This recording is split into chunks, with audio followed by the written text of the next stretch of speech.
And I think you did a little calculation the other day on how many were up and how many were down. Greg? Yeah, of our 49 that we measure closely, 21 were up and 28 were down. So you can tell it was really a mixed quarter when you go across the non-insurance operating businesses. Yeah.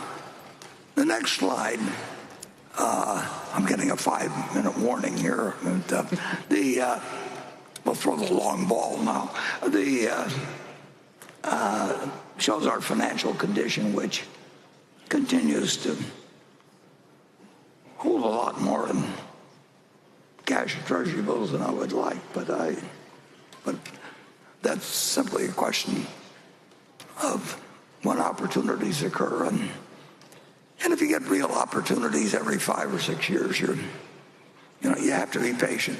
Charlie always pointed out that we made most of our money out of about 8 or 9 ideas over 50 years, and we talked about it every day, and we read every report, and we did everything else. But if you think you can get an idea a day from listening to your Frederick Book or doing a lot of reading of the financial information published, or forget it, because every now and then you get extraordinary opportunities, and most of the time you don't have much of an edge.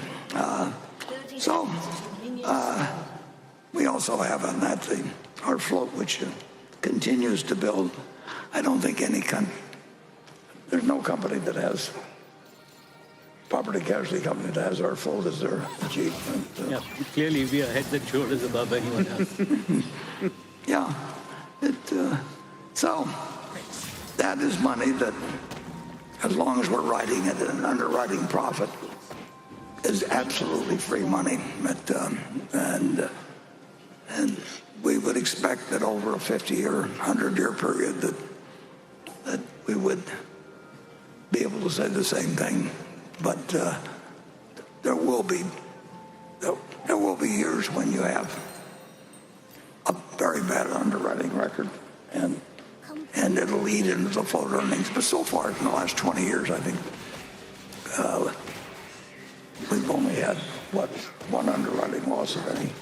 Yeah, I think if you look at the entire range, including life insurance, our cost of float is 2.2 negative.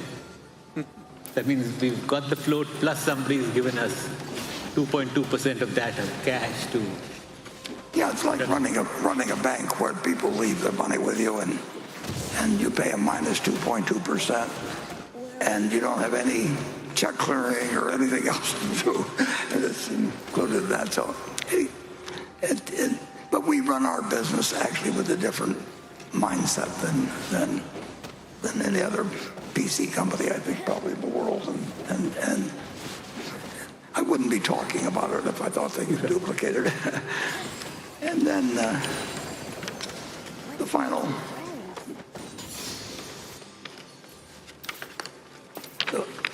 page is on share repurchases, and clearly we have not made share repurchases so far this year, and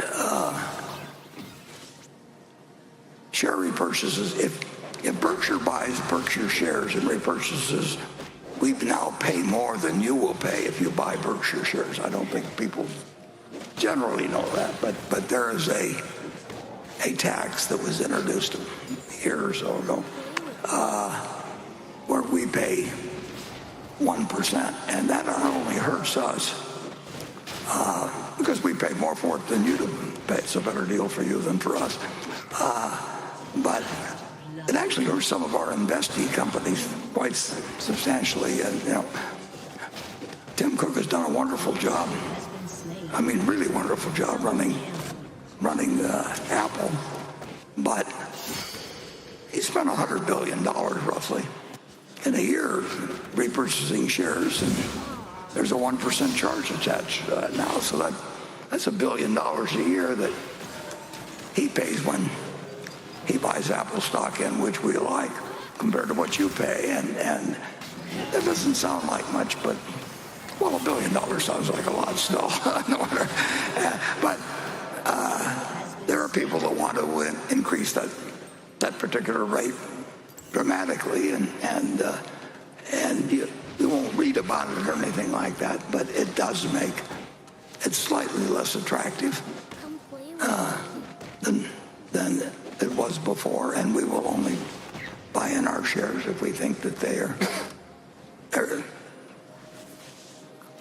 almost certainly underpriced, as valued very conservatively, and we get that opportunity occasionally, but the higher that charge goes that the federal government charges us for doing it, the less we will be able to do our repurchases. So on that happy note, we will rejoin at 1 o'clock, and we will, I'm sorry.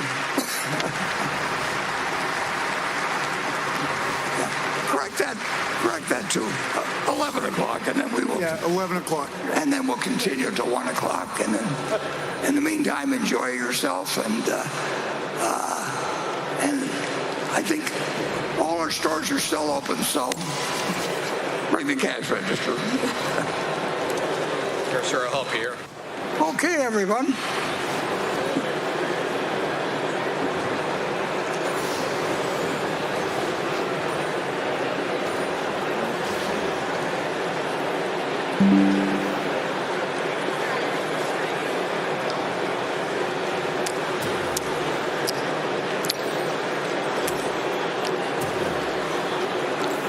Okay, we're ready to go, and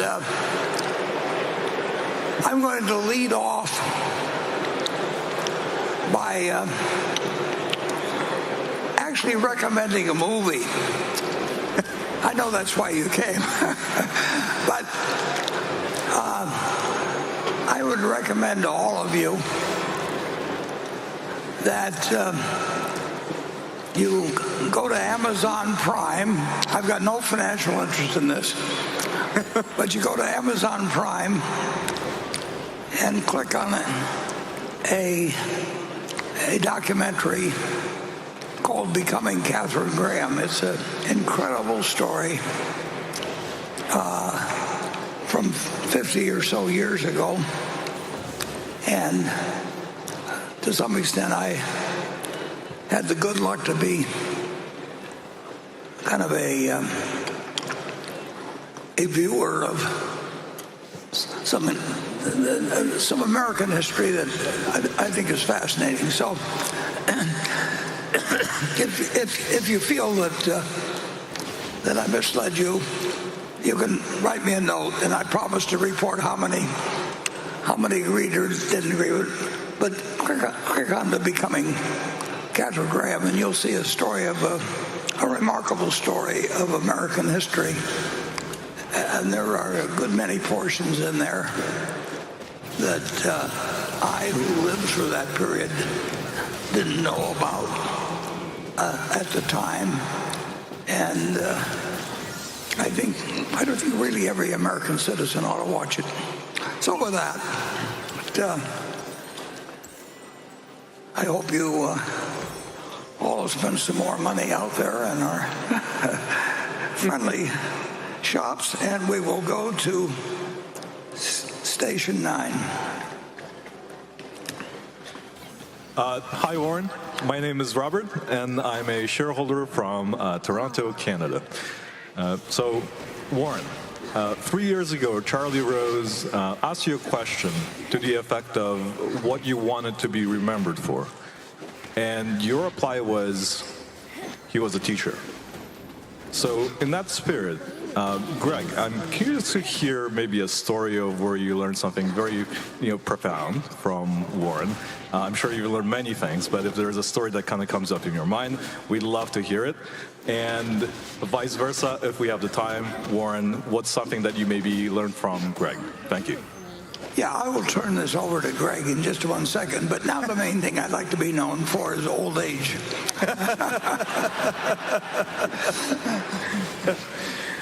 Well, Ward is obviously a remarkable teacher, and I benefit from that every day. And as I've already touched on, for many years, I'm fortunate that if I had to be remembered as something right now, obviously I'd want to be remembered as a great father, but equally a coach. And that goes to family, friends, and just being involved with the kids I coach in hockey or baseball or whatever it may be. I think we've got a great opportunity to give back to them at a very young age. So obviously those would be how I'd want to be remembered, and hopefully that'll be many, many years from now. But I love thinking of Warren truly as a teacher, and he's in every day get the opportunity to continue to learn. Warren and I, his dialogue is strong every week, and we're always talking around opportunities in Berkshire or things that are going on globally or in the U.S., and each one's truly a learning moment. I'll maybe go back to the very first meeting with Warren, and because it still stands out in my mind. Obviously, it was an incredible opportunity. Warren was buying or acquiring Mid-American Energy Holdings Company at that time, or thinking about it, and I had the opportunity with my partners to go over there on a Saturday morning, and we're discussing the business, and Warren had the financial statements in front of him. And like anybody, I was sort of expecting a few questions on how the business was performing or a variety of things, but Warren locked in immediately to what was on the balance sheet and the fact we had some derivative contracts, the weapons of mass destruction.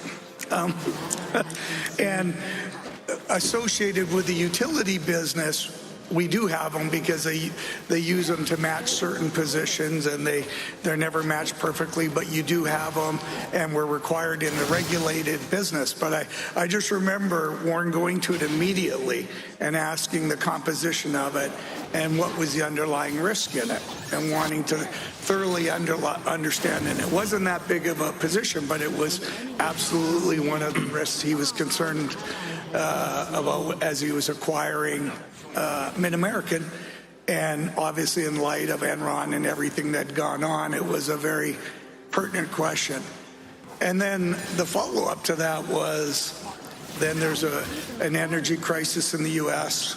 Around electricity and natural gas, and a variety of folks were making significant sums of money. This is a year, 18 months later. And Warren's follow-up question a couple of years later to me was, and I knew it was more just checking or testing, so how much money are we making during this energy crisis? Are we making a lot? Are the speculative positions in place, and are we making it? And the answer was, we're really not making any more today than we would have been 6 months ago, because all those derivatives were truly to support our business and weren't speculative. So just that focus on understanding the business of what he was acquiring, understanding the risks around it, still stand out in my mind. Warren?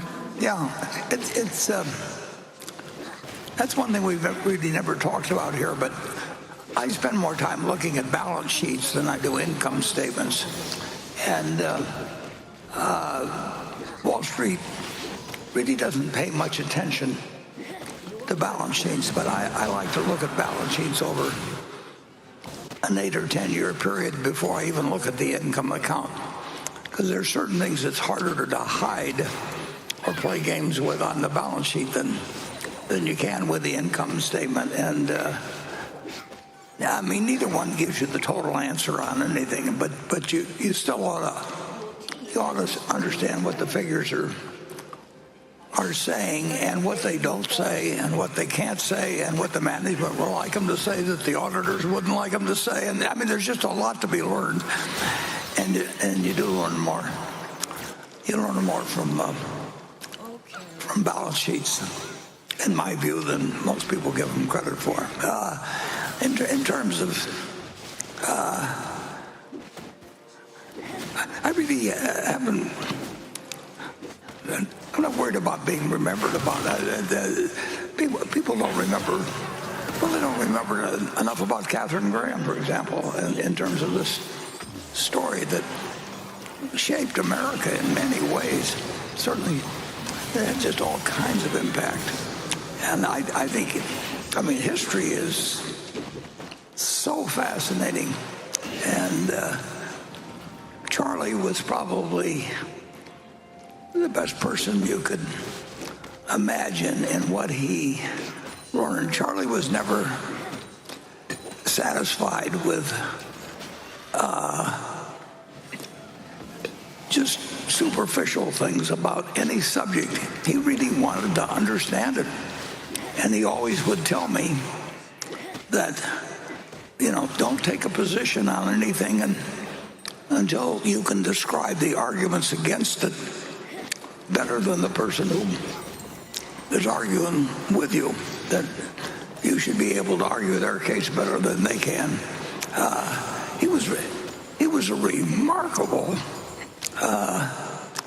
teacher, and but so were those other fellows I mentioned. I've had and of course my dad was an incredible teacher. So you make the most of the people you meet that are going to make you a better person, and probably forget about the rest to quite an extent. Okay, let's move on to Becky, you're next. This question comes from David Rubin, a shareholder from Scottsdale, Arizona. It's a question for Greg. We've heard over the decades and are familiar with Warren and Charlie's investment thesis and their circle of competence. During the first 10 years after taking over as CEO, Greg will be tasked with allocating more capital during that time than Berkshire has had to allocate in its history. Given this, I'd like to hear from Greg about his views on capital allocation, particularly into new businesses. Sure. So, this bar is not too high. But very fortunate when you think of Berkshire, again, and we've talked about this, where we start from, and I'll clearly touch on the investment and the related investment allocation. But we start from a great place where we've got a great culture within the business. We have values that we, as a management team, and really as defined by Warren and those Charlie and everybody associated with the business, we've got great values that really set Berkshire up well for the future. And obviously, as we deploy capital and allocate capital, it's critical to Berkshire as we go forward. And equally, it's around managing risk. But when I think of our values, there are a couple that are absolutely critical. One, will maintain the reputation of Berkshire and that of our company. And I view that in investing or how we operate things across each of our businesses. That will always be a priority and something that will ensure is in the forefront of our minds. I think equally, as we then look at our back to Warren's balance sheet comment, we will have a fortress of a balance sheet. And we want to, I thought Sue Decker, our lead director, said it well yesterday, we've got a significant set of cash right now, but it's an enormous asset to have that. And that will continue to be a philosophy. Yes, when we can deploy it, we'll deploy it well, and I'll come to that. But equally, we do recognize it as a strategic asset. And it allows us to weather the difficult times and at the same and not be dependent on anybody.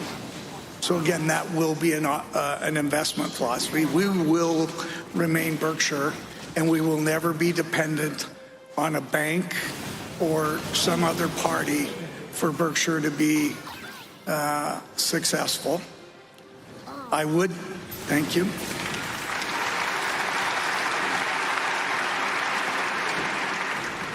I would then move to touch on allocation of capital will be absolutely critical, but with that comes management of risk and understanding risk. And that falls upon all our managers, insurance, non-insurance, but we'll bring that across Berkshire. And then the other value I would touch on, but that really relates to where I'm going, is ultimately we have a great set of operating companies that do produce significant cash flows, be it in the insurance companies creating float or our various non-insurance companies producing significant cash flows on an annual basis. We intend to continue to ensure that's the strength of Berkshire as we go forward. And it's absolutely critical to our long-term success. Now, with those cash flows and with the float, and then equally as touched on, we have significant resources already in our balance sheet. We'll really continue to move forward with a very similar philosophy, or it's an identical philosophy to what we've had currently and for the past 60 years. We'll start by looking at those opportunities within our business, and by that I mean within our insurance, non-insurance businesses. Are they properly capitalized and have the opportunity to manage their business? And that will continue to exist. They'll operate in an autonomous way, but in the end, Berkshire still manages the capital that will go into those businesses, or what potentially will come out of those businesses. Equally, the next opportunity is to acquire businesses in their totality, or 100%. And there are great times when we can do that. Warren touched on, we had one that was interesting in the last quarter, the $10 billion acquisition. But again, the value relative to the risk have to be right. And if it's right, we want to own it. If it's not the time, there'll be another time to own assets like that. And then there's the opportunity to own pieces of companies through the equity. But as Warren's always highlighted, and again, this will be our approach to how we think around those companies, though we own a piece of a company. We own a piece of that cash flow. We own a piece of their balance sheet. It's not just a share certificate. And as we approach that, and really we'll approach it with the thought that we're going to own this company for the long term. It's again understanding what, be it the 100% company or the 1% company, do we thoroughly understand and thoroughly do we have a strong view of what those economic prospects of those companies will look like? And Warren said it earlier, 5 years from now, 10 years from now, 20 years from now. If we don't have a view of that, we won't be investing, be it 100% or 2% of a company through equities. We have to thoroughly understand what those prospects look like, and associated with understanding those prospects, we need to understand the underlying risk of the businesses. And it's really the investment philosophy and how Warren and the team have allocated capital for the past 60 years, really it will not change, and it's the approach we'll take as we go forward. Warren? Yeah, and I don't want to go on too long on this, but sorry, I covered it. No, but this is important because it's very obvious that the country, for example, needs an incredible improvement, rethinking, redirection, even to some extent, in the grid. I mean, we've outgrown what would be the model that America should have. And in a sense, it's a problem something akin to the interstate highway system, where you needed the power of the government really to get things done, because it doesn't work so well when you get 48 or 50 jurisdictions that each has their own way of thinking about things. And of course, in World War II, we called in people at $1 an hour, and we knew we had to turn out ships like crazy, and we knew that we had to convert Ford Motor from being a car manufacturer into an aircraft manufacturer in a matter of days, not weeks, not months. So you need that. There are certain really major investment situations where we have capital like nobody else has in the private system. We have particular know-how in the whole generation and transmission arena. The country's going to need it, but we have to figure out a way that makes sense from the standpoint of the government, that stands from the standpoint of the public, and from the standpoint of Berkshire, and we haven't figured that out yet. I don't know whether Greg wants to even explain a few of the major problems, but that is a clear and present use of hundreds of billions of dollars. And you have people that set up funds and say they're getting paid for just assembling stuff, but that's not the way to handle it. The way to handle it is to have some kind of a government private industry cooperation similar to what you do in a war. And I don't think when they were doing the highway system, I don't think that the government set up its own guys that were going to pour a whole cement or anything like that. But you needed a cooperation, and we're at that point, I think, in terms of energy. But I don't think we've made any progress particularly, though. Tell us more about that, Greg. Yeah, and I think these are very unique in that, not unique in that it's sort of reflective of where we're at. There will be very significant investment opportunities across a variety of industries, as Warren touched on in the electric industry or the energy space. We obviously know that well with our existing business, and the capital required to meet the long-term needs of what's currently projected as demand is enormous, and we as Berkshire will be in a good position to help address those needs. But the model around it and the risks that need to be addressed to deploy that type of capital will be different than they are today. Yeah. Warren's point. Yeah, the muscle of the federal government will be needed, but the test of whether you can have 48 or 50, depending on the nature of things, jurisdictions that are cooperating to do something that has opposition, will have opposition in every single state. If they'd taken a vote during World War II, or if they'd taken a vote on the interstate highway system, it would have been slowed down to an incredible degree. So the question is how to use these strengths that this country has to actually turn it into what it should be capable of, while still preserving, a republic with 48 and connected and a couple of unconnected states, and it'll be interesting to see what happens. But we do have capital, and we actually have some knowledge that very few places have. I mean, we know what the game's about, but putting together that energy with knowledge and with capital and everything it's just not easy.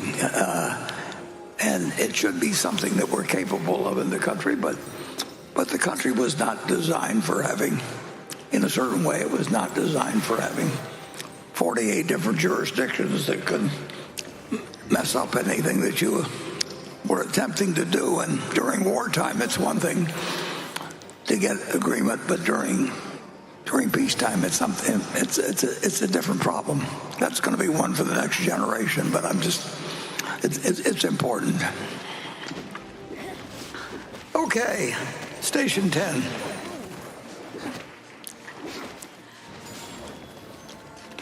Good morning, Mr. Buffett and Mr. Abel. I'm Dorcas Tang. I'm 14 years old. My father, Lord Tang, MGRT CEO, brought me here for 2 consecutive years. And I promise I will come back every year since I queue up at 2 in the morning every meeting you hold. My dad owned BRKA shares, and he said I need to work hard to earn my piece of BRKB. We are both are from China, Hong Kong, and I would like to ask, what's the essential element for a global teenager like me if we want to be part of Berkshire like Mr. Greg Abel? Like, what piece of knowledge I should learn so you will hire me in the future? Well, Okay. if you're talking about the future, you better talk to Greg. So we'll let Greg answer that. My final words, finally, Mr. Buffett. I learned a lot from this meeting, and of course, I will come here every year. And I wish you can attend as many as possible, as you and Mr. Charlie Munger, the most respectful people, have inspired me and my father a lot. I wish you happy and healthy, and maybe one day in the future, we can make the world more prosperous all together, like you said. Thank you. Okay, thank you.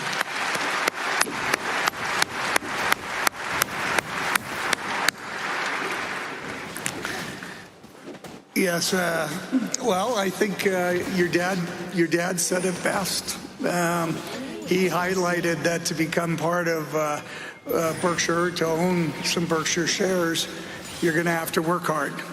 And I think hard work takes all of us a long ways in life. And I would never diminish that. There's a lot of things that matter in life, but if you start with a great work ethic and have that attitude that you want to contribute, you're going to go a long ways in life, and you'll find great enjoyment, because as Warren said, you'll then, if you work hard, you're going to find the things you love in life, and it'll lead to that. And we truly look forward to the day you're part of Berkshire. Thank you. Yeah. Keep a lot of curiosity and read a lot, as Charlie would say. Okay, Becky. This question comes from Matthew Tezak in Layton, Utah. He said, please discuss your strategy on how to protect our company from future liabilities due to wildfires blamed on our electric utility companies out west. Well, that's a very good question. And we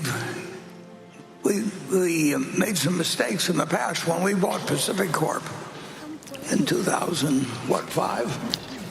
Yes. Walter Scott and David Sokol and myself, 3 guys who capitalists at heart, and we're dealing with our own money, but we made a mistake by not carving it up into the 7 states that we were buying, and it came with an aggregation where it wasn't state by state, and we kept the same structure, and that was a big mistake.